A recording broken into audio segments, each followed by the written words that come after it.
മഴ എന്തായാലും മാറില്ലാന്ന് ഏകദേശം ഉറപ്പായ സ്ഥിതിക്ക് നമ്മൾ വെള്ളം എടുക്കാൻ വേണ്ടി പോകണം. നമുക്ക് കുടിക്കാനുള്ള വെള്ളം എടുത്തിട്ടുണ്ടാവും താഴത്ത് പോയിട്ട്.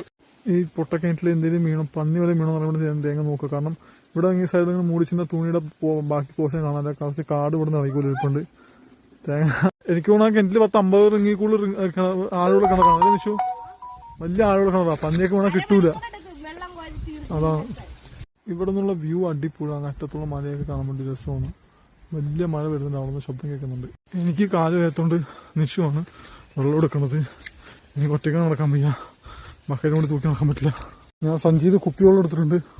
പിന്നെ ഇന്ന് രാത്രി 8 മണിക്ക് യൂട്യൂബിൽ ലൈവ് വരുന്നതായിരിക്കും. ഞായറാഴ്ച എല്ലാവരും മസ്റ്റായിട്ട് ലൈവ് ജോയിൻ ചെയ്യാം. ലിങ്ക് രണ്ടാളുടെയും ഇൻസ്റ്റയുടെ സ്റ്റോറിയിൽ ഓൾറെഡി ഇട്ടിട്ടുണ്ട്. കുറെ നാളത്തെ ആഗ്രഹമൊന്നുമില്ല. ഞാൻ ഇടയ്ക്കിടയ്ക്ക് വാരി കൊടുക്കാറുണ്ട്. ചുമ്മാ ഓരോരു ഇരുന്നപ്പോ നല്ല ടേസ്റ്റ് കേട്ടാ. 5 ദിവസം ആവുന്നില്ല അല്ലേ? 4-5 ദിവസം. സൂപ്പർ. അങ്ങനെ ആദ്യ ഭക്ഷണം കഴിച്ചു തുടങ്ങി. ഇന്ന് എനിക്ക് ആർജ വാരിത്തരും. കുറെ നാളത്തെ എൻ്റെ ആഗ്രഹം. അതിൽ ഉണക്കമീനൊക്കെ ഒഴിച്ച്. എൻ്റെ ഉണക്കമീൻ എങ്ങനെയുണ്ടെന്ന് ആർജ പറയണം. കൊള്ളാല്ലേ? ഒന്നുമില്ലാത്ത സമയത്ത് എന്ത്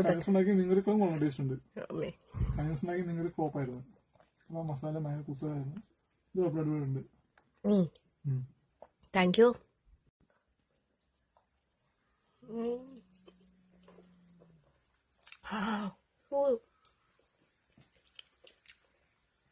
ചൂടാണ് കഴിച്ച്. ചൂട് കൊള്ളാം.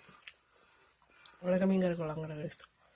അധികം ഉണക്കമീനൊന്നുമില്ല. വെറും 4 ഉള്ളൂ അല്ലേ ആദ്യം? അപ്പൊ എന്തായാലും നമ്മൾ ഫുഡ് കഴിക്കട്ടെ.